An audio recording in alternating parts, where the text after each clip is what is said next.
হাজির, আমি জিজ্ঞাসা করতে চাই তাদের এই যে কঠিন দুরবস্থা, কঠিন অসম্ভব, এর জন্য মূল দান কি?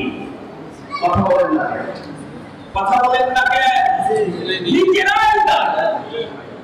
আমার গলায় জুতা দেওয়ার জন্য আমি দান, আমি অসম্মান করার জন্য আমি দান। আল্লাহ পাক রব্বুল আলামিন রাস্তা তৈরি করে দিয়েছেন। নবীর বাতানো তরিকায় পথ চলো, কেউ যদি জুলুম করে তোমার উপরে জুতার মালা একজন গলায়, দূর থেকে তোমাকে সম্মানের মালা নক্ষত্র গলাবার জন্য অপেক্ষা। যেমন বিগত সময়ে অনেক ওলামায়ে কেরামকে জুলুম করে, অবিচার করে, অহেতুক মিথ্যা বলে জেলখানায় ঢুকিয়েছিল। তার মধ্যে আজকের মাহফিলের যিনি প্রধান আকর্ষণ মাওলানা আসিফুল্লাহ আইয়ুবী, উনি নাকি ককটেল মেরেছে। ওই লোকটাকে যখন হাসপাতালে নিয়ে যেত তখন ডান্ডা বেরি থাকতো। অথচ এই লোকটাকে যদি ছাইড়ে দিয়ে এখনো যদি বলেন হুজুর ওয়াজ করলে খুব 20-30 হাজার পাবেন, 1 কিলো রাস্তা 0.5 কিলো মাত্র আপনি দৌড় দিবেন, দৌড়টা হতে হবে 30 কিলোমিটার বেগে, আপনাকে দেওয়া হবে 30 লাখ। উনি দেখবেন এই 30 লাখের আশায় যদি দৌড় দিয়ে উনি মাত্র 2 কিলো যায়, উনি করে নিতে চান ভবিষ্যতে। এই লোকটা এমনি ছেড়ে দিয়া ধাক্কা দিয়া মারতে রাখলেও সে দৌড়াবে, দৌড়ায় যাওয়া পায় সমস্যা। সেই লোকটা রান্নাবাড়ি করেছে, তারা নিজেদের উপরে জুলুম করেছে, যার কারণে রান্না করা ভাত খাওয়া সুযোগ তাদের হয়।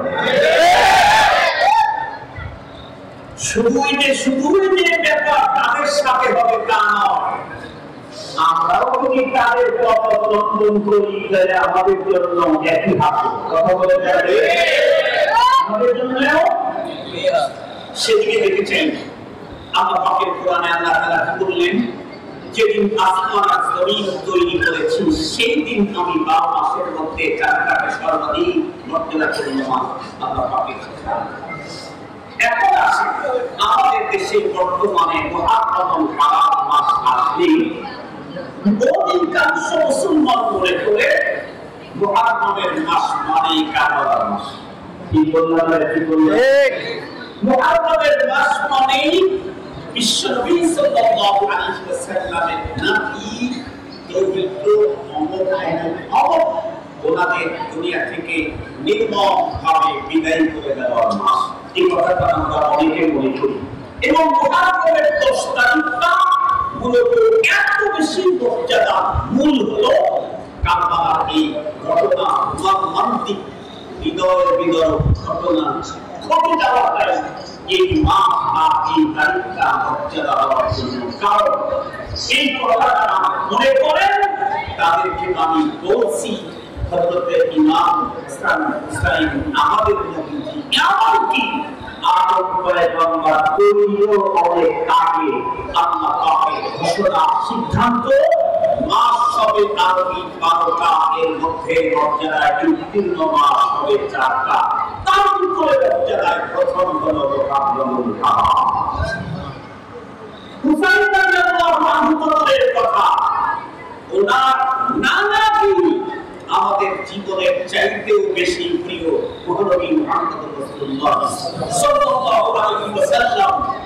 ওনার পিতা ইব্রাহিম আলাইহিস সালাম, ওনার পিতা আদম আলাইহিস সালাম তখন তৈরি হন নাই যখন আল্লাহ পাক এই মাসকে মর্যাদা সিদ্ধান্ত দিয়েছেন। মুসলমান ভাইরা আমাদের খুব ভালো করে বুঝবেন, শুধু এতটুকু নয়, হযরত ইবনে আব্বাস রাদিয়াল্লাহু তাআলা আনহু বলেন, যদি আপনারা হাদিসের ভিতরে পড়েন, অনুসন্ধান করেন, তাহলে দেখবেন ইবনে আব্বাস রাদিয়াল্লাহু তাআলা বর্ণনা করেন আল্লাহর পয়গম্বর সাল্লাল্লাহু আলাইহি ওয়াসাল্লাম হিজরত করে যখন মদিনায় গেলেন, মদিনায় যাওয়ার পরে দেখলেন মদিনার ইহুদিরা মুহররমুল হারামের 10 তারিখে রোজা রাখে। পয়গম্বর জিজ্ঞাসা করলেন কি ব্যাপার তোমরা এই তারিখটা বেরোবার জন্য বেছে নিলে কেন? তখন লোকেরা বলতেছিল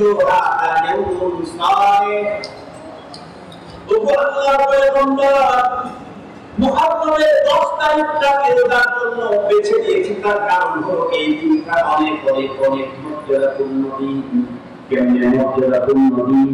তারা তখন বললো এখানে এমন একটা দিন যে দিনে আল্লাহ পাক রব্বুল আলামিন মুসা পয়গম্বর এবং তার লোকদেরকে ফিরআউন এবং তার সৈন্যবাহিনীকে আল্লাহ পাক মুক্তি দান করেছিলেন। আর ফিরআউন তার সৈন্যবাহিনীকে আল্লাহ পাক রব্বুল আলামিন সমুদ্রের ভিতরে ডুবায়া জাহান্নামে পাঠিয়ে দিয়েছিলেন। এই দিনে আল্লাহ পাক রব্বুল আলামিন মুসা পয়গম্বর এবং তার সঙ্গে মুমিনদেরকে হেফাজত করেছিলেন। সাথে সাথে ফিরআউন এবং তার অনুসারীদেরকে জাহান্নামে পাঠিয়ে দিয়েছিলেন। এই হলো সেই দিন।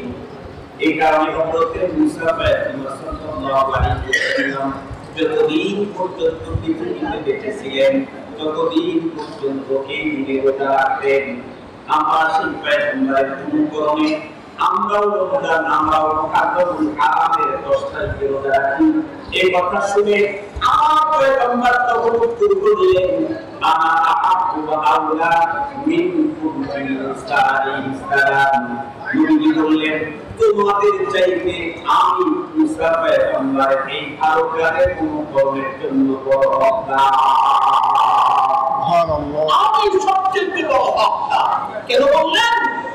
কারণ সমস্ত নবীদের ভিতরে একজন নবীর সাথে আরেকজন নবীর সম্পর্ক ছিল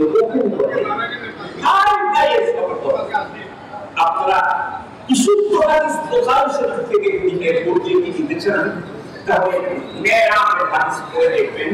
আল্লাহ পাক রাসূল বলেন যে আমাকে জিবরাইল আমিন যখন প্রথম আসমানের ওখানে ওখানে গিয়ে আওয়াজ করতে ইত্তাকিল্লাহ কে কাকুলে দাও, তখন ওই পাশ থেকে এসে জিম্মাদার গেটম্যানকে সাহাব ফেরেশতা জিজ্ঞাসা করলো মান কে তুমি গেট খোলার জন্য করো?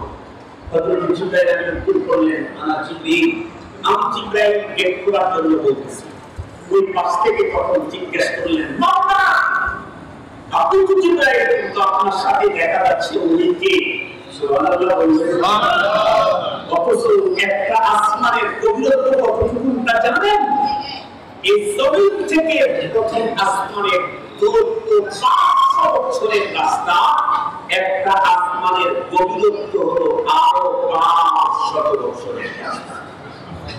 500 বছরের রাস্তা গভীরতা। এই পার থেকে জিবরাইল আমিন আওয়াজ করলে এই পার থেকে গেটম্যান ফেরেশতা বললেন মান কে? উনি উত্তর করলেন জিবরাইল, আমি জিবরাইল। ওই পার থেকে জিজ্ঞাসা করলেন মামা আপনার সাথে উনি কে? তাহলে বুঝা গেল যে আমরা তো এতদিনে আমাদের বাড়িয়া ফ্যাক্টরিকে সেফটি করার জন্য এতদিনে আমরা সিসি লাগাইছি। আল্লাহ আসমান জমিন যখন বানাইছে তখন তাম দুনিয়ায় সিসি ক্যামেরা লাগায়। সুবহানাল্লাহ। সুবহানাল্লাহ কি আর বলতে? উন্নত দেশের ভিতরে এমন কোন জায়গা নাই, রাস্তা নাই, ঘাট নাই যেখানে সিসি ক্যামেরা নাই। এটা যদি উন্নত দেশের অবস্থা হয়, এই সব দেশের রাষ্ট্রনায়কদেরকে যে আল্লাহ নামাকে তৈরি করে এত ক্ষমতা, এত প্রেম, এত বুদ্ধি দিলেন, সেই রক্ত পূর্ণলেই মানুষ হয়ে যায়, আসমান হয়ে যায়, জমি হয়ে যায়। তার সিসি ক্যামেরা বানাইতে আলাদা ভাবে দরকার ছিল। আরেকটু বলেন না পূর্ণলেই তো সব হয়, ওনার তো সিসি ক্যামেরা তৈরির জন্য আলাদা বাজেটের প্রয়োজন ছিল না। আপনি লাগায় জিবরাইল আমিন তখন উত্তর করলেন আমার সাথে মুহাম্মদুর রাসূলুল্লাহ সাল্লাল্লাহু আলাইহি ওয়াসাল্লাম। ওই পাশ থেকে ফেরেশতা বলে ঠিক আছে। জিজ্ঞেস করা হলো, তখন পাশ থেকে জিজ্ঞেস করা হলো কি আপনার সাথে নবী আসছেন? ঠিক আছে। নবীজি কি নিজের পক্ষ থেকে এসেছেন নাকি নবীজিকে আমন্ত্রণ জানানো হয়েছে?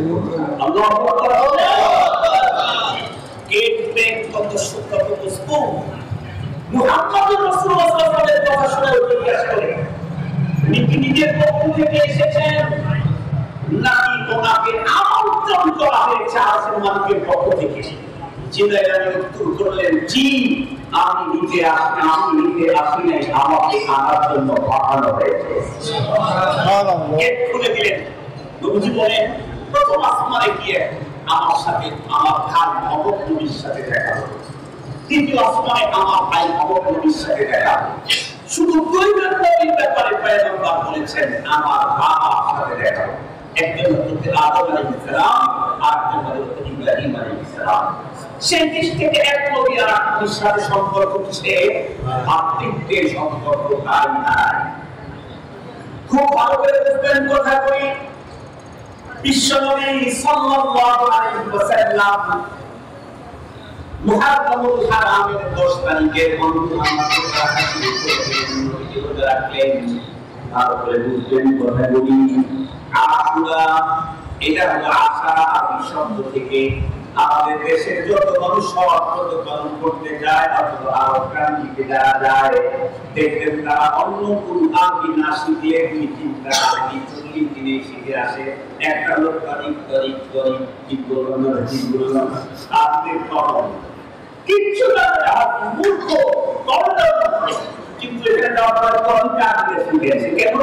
ওই পুলিশ আর সিকিউরিটি কাম আছে সব সুযোগ করে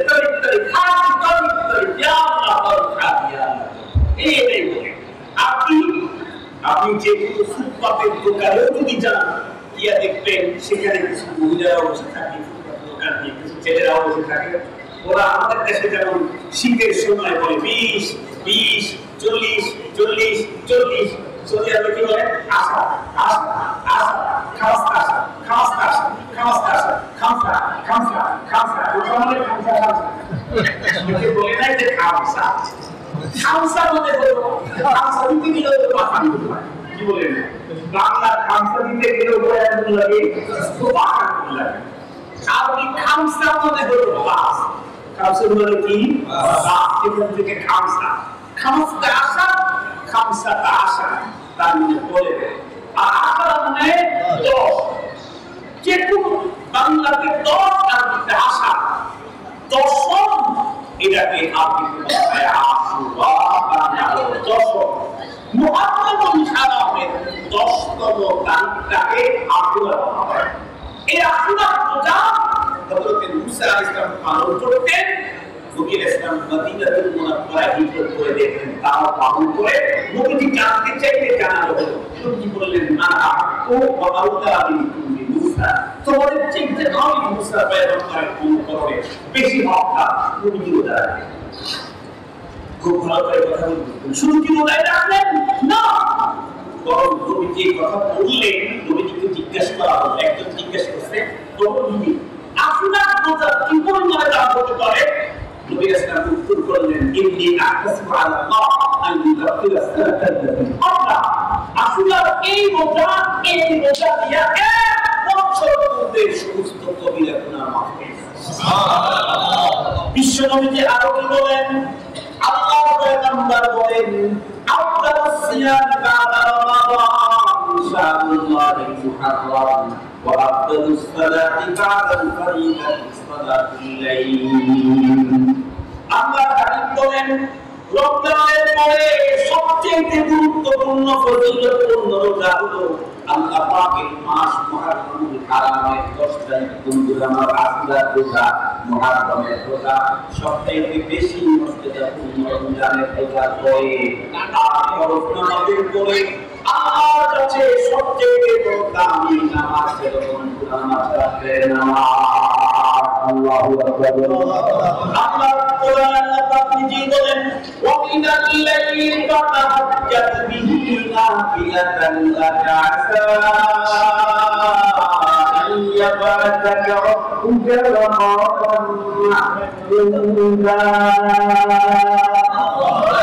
ওয়া মিনাল লাইলি ফাতাহাজ্জাত বিহি রাতের কিছু অংশ তুমি তাহাজ্জুদ করো বন্ধুরা আমার খুব কম করে বোঝার জন্য চেষ্টা করবেন। আল্লাহ তাআলা কথা বলেছেন, তবে একটা কথা মনে রাখতে হবে, পয়গম্বর আশিরা পূজার ব্যাপারে আরো কিছু কথা বলে গেছেন। নবী বলেন, শোনো, সুমু আশুরা ওয়া কালু ফিহি ইয়াহুদ সুমু বাদাহু ইয়াওমান আও কালাহু ইয়াওমা। তোমরা আশুরা পূজার এত ফজিলত, এই কারণে তোমরা অবশ্যই আশুরা পূজা রাখবে। তবে আমি রাসূল তোমাদেরকে বলছি, তোমরা রোজা রাখতে গিয়েও ইয়াহুদীদের সঙ্গে মিল রাখতে পারবে না। তোমরা তাদের সাথে অমিল করার জন্য একদিন আগে অথবা একদিন পরে মিলায়া 2 দিন রোজা রাখবা।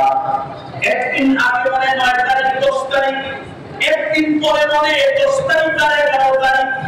এই যে তুমি একদিন মিলায়া 10 তারিখে রোজা রাখলে 1 বছরের বন্ধু আমার গুনাহগার আল্লাহ পাক রব্বুল আলামিন ক্ষমা করে দিবেন।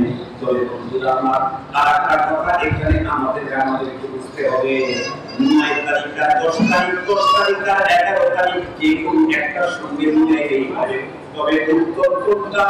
হযরত উলামায়ে কেরাম বলেন উত্তম হলো 9 তারিখ আর 10 তারিখ মিলিয়ে রাখা। কেন? আল্লাহ পাকের রাসূল সাল্লাল্লাহু আলাইহি ওয়াসাল্লাম এই আশা পেশ করেছিলেন, ব্যক্ত করেছিলেন, আল্লাহ যদি আমাকে আগামী বছর রমাদানুল হারামের এই তারিখ পর্যন্ত বাঁচিয়ে রাখেন, তাহলে আমি 9 আর 10 তারিখে রোজা রাখব। কিন্তু রব্বুল আলামিন তার হাবিবকে ওই পর্যন্ত সময় দেন নাই, উনি দুনিয়া থেকে চলে গেছেন। আমরা সেই হাবিবের পরিচালকরা আমরা আমাদের পয়গম্বরের অন্তরে সেই ইচ্ছা পালন করে 9 তারিখ আর 10 তারিখে রোজা রাখবো ইনশাআল্লাহ। আমার বাবা, আপনার বাবা কোনো কিছু খাওয়ার ইচ্ছা করে যখন মারা যায়, প্রতি বছরই বিশেষ করে বাবা সেই কথা মনে করলে সে জিনিসটা খরচ করে আমরা কোনদিন না কোন নামাজি মানুষকে খাওয়ায় দেই বাবার মনের সেই কামনাকে পূরণ করবার জন্য। আমার বাবার চাইতে আমার পয়গম্বরের মধ্যে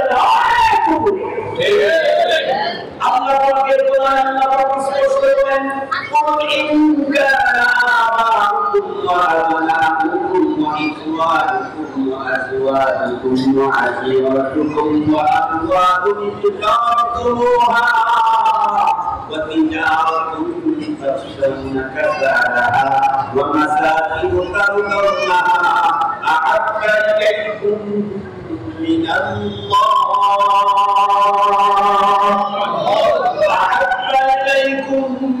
من الله ورسوله وجهاد في سبيله فتربصوا حتى يأتي الله بأمره والله لا يهدي القوم الفاسقين। আল্লাহ প্রথমে 8 বস্তুর কথা উল্লেখ করে এই বস্তুর কথা উল্লেখ করে আল্লাহ পাক বললেন, এই 8 বস্তুর চাইতে তোমাদের অন্তরে পরে উল্লেখিত 3 বস্তুর মায়া যদি তোমাদের অন্তরে বেশি না হয়, তাহলে তোমরা আযাবের জন্য অপেক্ষা করতে থাকো। 8 বস্তুর ভিতরে একটা হলো ইনসানা আবাদুকুম, তোমাদের পিতা মাতা, তোমাদের সন্তান, তোমাদের ভাই বোন, তোমাদের দিদি, তোমাদের সম্পদ, এরকম করে বলেছেন যে 3টা মায়া পাতে হবে। এটার ভিতরে 1 নম্বর হলো আল্লাহ, 2 নম্বর হলো রাসূলুল্লাহ, 3 নম্বর হলো জিহাদ ফি সাবিলিল্লাহ। 3 নম্বর জিহাদ ফি সাবিলিল্লাহ। ও বান্দা, জিহাদকে তুমি জঙ্গিবাদ বলে ইনকারি মারো, তোমার মুমিনের জন্য আল্লাহ জান্নাত বানায় না। জিহাদকে জঙ্গিবাদ বলে ইনকারি মারো, তোমার মুমিনের জন্য আল্লাহ জান্নাত তৈরি করেন নাই।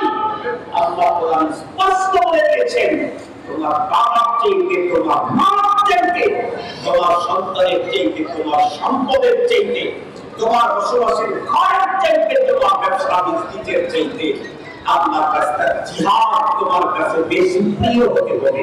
যদি না হয় তাহলে না। ছোটবেলায় মনে আছে না, স্কুলে না গিয়ে খেলতে যখন গেছি, বাবা এসে শুনেই দিছে খাওয়া। আমিও তো খানিকটা পিছনের দিকে তাকায় দেখি যে আব্বা আমার দিকে আসতেছে, আমরাও দাঁড়াইছি। বাবা আজকে কি বলছে, তার মানে কি কাছে পাইলে স্পিড দিবে, কথা বলেন না কে নতুন দিবে নবে ছোট রানা বড়রা পুরস্কারটা পানিশমেন্ট আপনি বলেন আপনারা বলেন তোমার সর্বপদের চেয়ে জিহাদ ফিসাবিলিল্লাহ না পারলে না সেদিকে যেতে চাইলে তো অনেক বড় কথা মনে এসে গেছে। এই জন্য আমি আমার আলোচনাকে 10 মিনিটের মধ্যে শেষ করে দিই। নির্ধারিত তারিখ সময় ইনশাআল্লাহ নির্ধারিত টাইম হিসেবে আমার কিন্তু আছে 2 মিনিট। 2 মিনিট বলি না আস্তে আস্তে একটু সময় লাগবে। উনি আসার কিন্তু বলি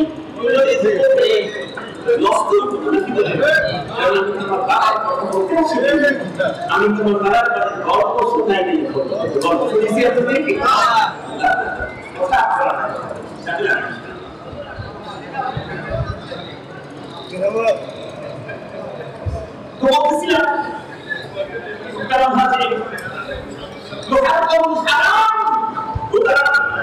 নবীজি বললেন আমি যদি বেঁচে থাকতে 9-10 দিন নবীজি চলে গেলেন আমার উম্মতের নবী এসে আকুল বলে ইনশাআল্লাহ ইনশাআল্লাহ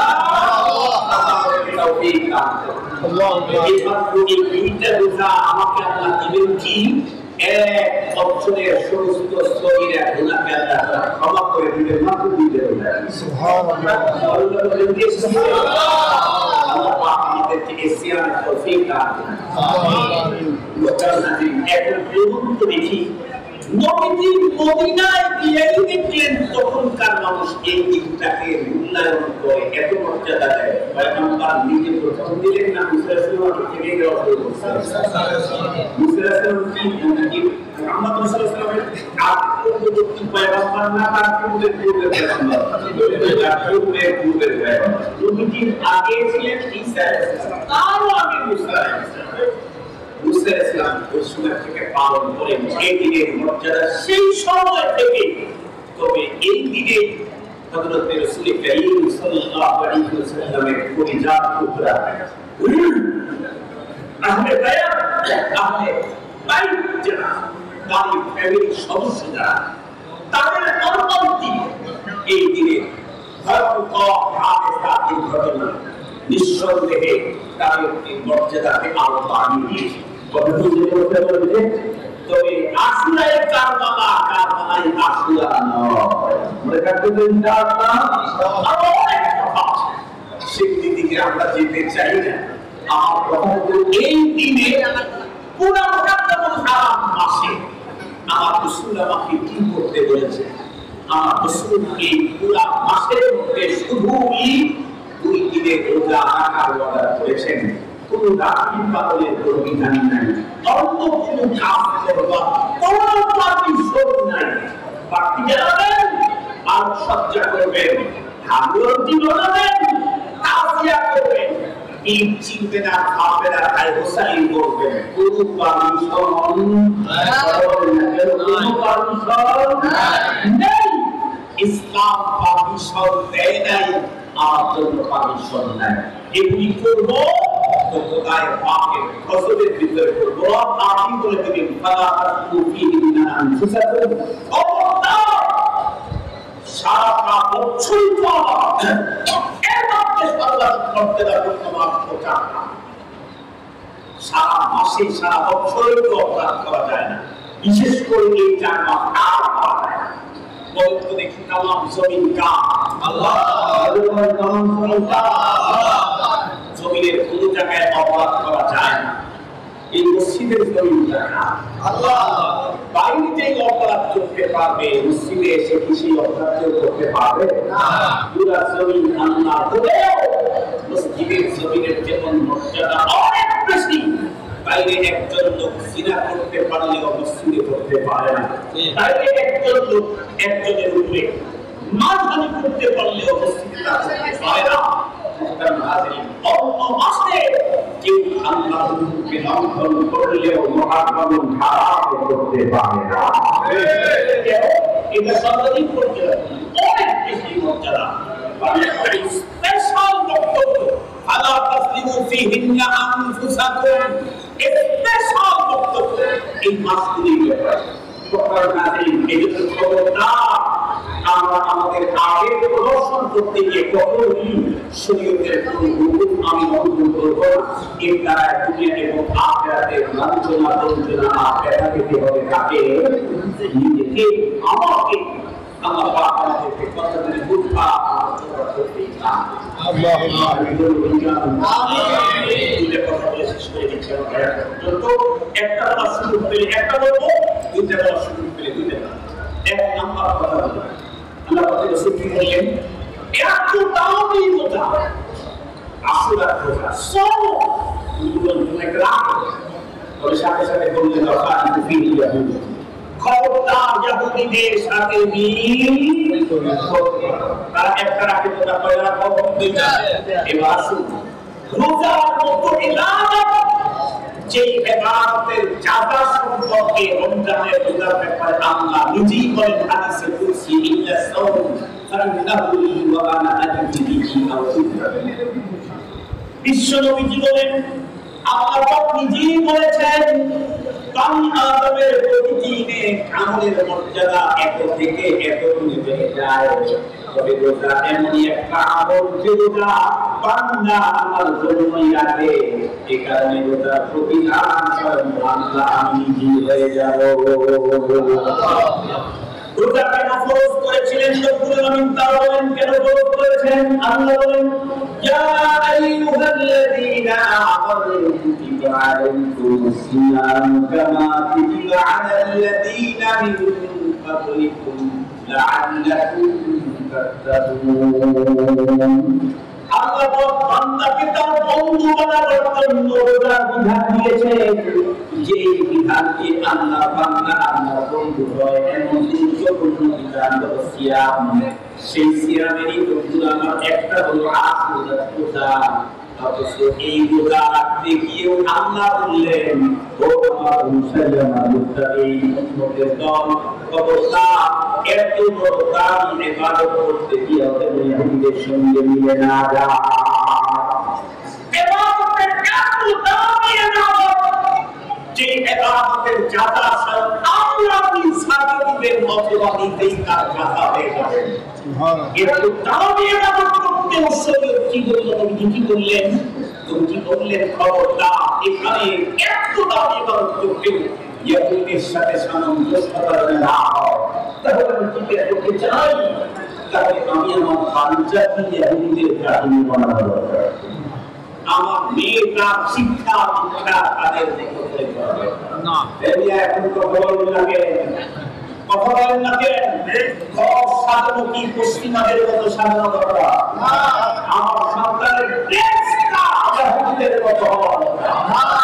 ইহুদিদের মতো হওয়া দরকার। আর জোরে বলেন নাসারাদের মতো হওয়া দরকার। জোরে বলেন চুলের কাটিংটা কি নেইমারের মতো হওয়া দরকার। মেসির মতো হওয়া দরকার। আমার পোশাকের ডিজাইন, আমার চুলের কাটিং, আমার বাসা ডিজাইন, আমার ঘরের সিস্টেম, আমার সন্তানের চলাফেরা খাওয়া সবগুলি হতে হবে মুহাম্মদুর রাসূলুল্লাহ সাল্লাল্লাহু আলাইহি ওয়াসাল্লামের মতো। ইবাদতের শ্রেষ্ঠ ইবাদত রোজা, সেখানে ইহুদিদের সাথে মিল করবার কোনো পারমিশন নাই। সর্বত কারণে মুসলিম তার জীবন চলা কোন ক্ষেত্রে ইহুদ নাফা আর হিন্দুদেরকে মডেল বানাবার কোনো পারমিশন নাই। তাদেরকে হাতে বলো, আরেকটু ধরে বলো। বিগত সময় এদেশের মুসলমানদেরকে কাটাতারের ওই পারে হিন্দুদের সভ্যতার সাথে মিলিয়ে সাংস্কৃতিক ঘুরে খাওয়ার ষড়যন্ত্র চলেছিল। এখন তুমি ওই পারে কাজ শুনি সাদা টাকা কার সভ্যতা আমাদের ঘাড়ের উপরে চাপায় দেওয়া ষড়যন্ত্র করা হয়, তাহলে অতীতের ষড়যন্ত্রকারীদের যা হয়েছে আগামী দিনের ষড়যন্ত্রকারীদের অবনতি হবে, এর চাইতে ভয়ঙ্কর। প্রকারভাবে বার্তা একদম স্পষ্ট, পৃথিবীতে বাঁচতে আসি নাই, কেউ বাঁচতে চাইলে পৃথিবীতে বাঁচতে আসি নাই, কেউ চিরস্থায়ী থাকতে চাইলে কোনো সম্ভব নাই। যেতে যেহেতু হবেই, যেতে যেহেতু হবেই। ছোট্টবেলায় খেলা করতে গিয়ে কি বলছি, মনে পড়ে না কি আপনার? মানে ওই যে ওকে কাজ করলে ও পারা এত দূরে গেছে যে ঘুরে আর ওই দৌড় নিয়ে আসতে পারে না, তখন কি করে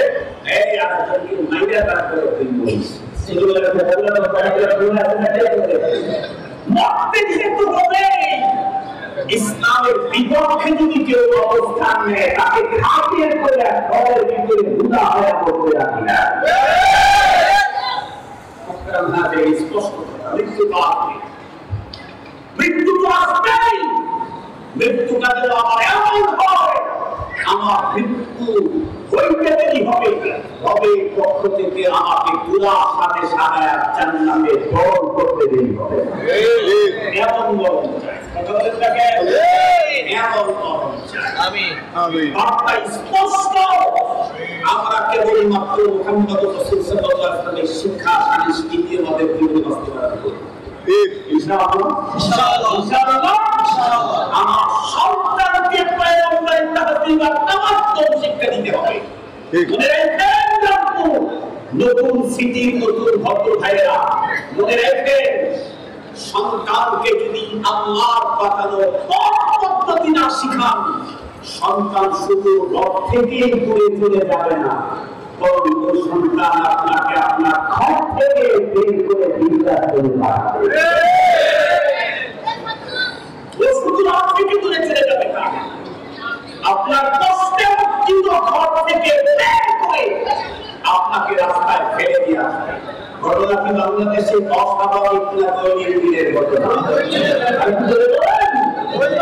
ঢাকা শহরে আমি কিন্তু মসজিদে জীবন আমাদের ওরাই একটা বনশ্রী সেন্ট্রাল বস্তি, ওইখানে এক ভদ্রলোকের একটা ছেলে একটা মেয়ে, সে তার ছেলেকে হাতে কারণ বানানোর জন্য এত তার দরিয়া হয়ে আসছে, ছেলেকে নর্মাল মাদ্রাসায় দিলে সেখানে থাকতে পারে না, খাইতে পারে না, পরিবেশ মেলে না, শেষে মাদ্রাসায় একটা দিয়েছে, তার একটা ছেলেকে শুধু হাল বানায় মাদ্রাসায় একটা ইসলাম।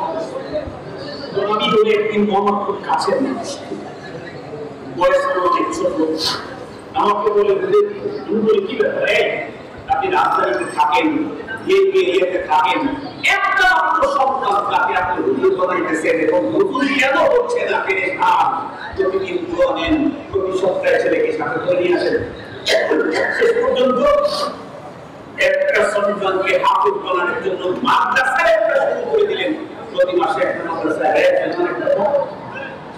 তিনি বললেন, হুজুর আমি আমার সন্তানকে হাফেজ বানানোর জন্য এত পাগল হয়েছি, আমার গ্রামের বাড়িওয়ালাদের সন্তানদের কি কত কষ্ট করে বাবায় জীবনের শুরু থেকে 60 বছর পর্যন্ত আকাঙ্ক্ষা পরিশ্রম দিয়ে মাত্র 7 তলা বাড়িটা তৈরি করলো। রিটায়ারমেন্টের পরে সে আগামী দিকে তৈরি করা বাড়িতে থাকবে, কিন্তু ছেলেরা ছেলের বউ বাবা মা থেকে তাকে বের করে দিচ্ছে। আমার যেহেতু একটাই ছেলে, আমি চাই না আমার সন্তান আমার পার্থক্য করে আমাকে আমি চাই আমার সন্তান আমার পার্থক্য হয় আমার মাথার কাছে দাঁড়িয়ে মুসলমান ভাইদের আমার লম্বা কথা নয়, শেষ কথাটা আমি আপনাদের মধ্যে বলি, সেটি হলো মুসলমানদের ইসলামের বন্ধুরা বর্ষের নিয়ম আসেনি হয়েছে হলো হিজরি থেকে, হিজরি থেকে পয়গম্বরের হিজরি থেকে মক্কাতুল মুকাররমা থেকে পয়গম্বর মদিনাতুল মুনাওয়ারায় হিজরত করে আসতেন, তখন থেকে মুসলমান বন্ধুরা আরবি মাসের গণনা স্টার্ট করেছে। কিন্তু বন্ধুরা এখন ঈদের আগে বছরের গণনা শুরু হয়েছে তাদের পয়গম্বরের জন্মদিবস থেকে। কেউ বন্ধুরা তাদের পয়গম্বরের জন্মদিবসকে সামনে নিয়ে বর্ষবরণ করে, কেউ বন্ধুরা তাদের নামের দিকে মৃত্যু দিবসটাকে সামনে নিয়ে বর্ষবরণ করে। কিন্তু ইসলামের সাহাবায়ে কেরাম পয়গম্বরের জন্মদিবসটাকে নিয়ে বর্ষবরণ শুরু করেন নাই। পয়গম্বরের দুনিয়া থেকে বন্ধুরা চলে যাওয়ার বন্ধুরা বর্ষবরণ শুরু করেন নাই। কারণ একজন মানুষের জীবন আর বন্ধুরা এটা আমি হয় কখন যখন তার কর্মদামি হয়। আল্লাহ পাকের রাসূল বলেছেন তোমাদের আসর হবে কেমন, তোমাদের মরণ হবে কেমন, তোমাদের মরণ হবে কেমন, তোমাদের জীবন হবে যেমন। একজন কর্মদামি হয় তার কর্মের আর আল্লাহ পাকের বেতন করে সবচেয়ে বড় যুগান্তকারী একটা দিনের জন্য, ইসলামের জন্য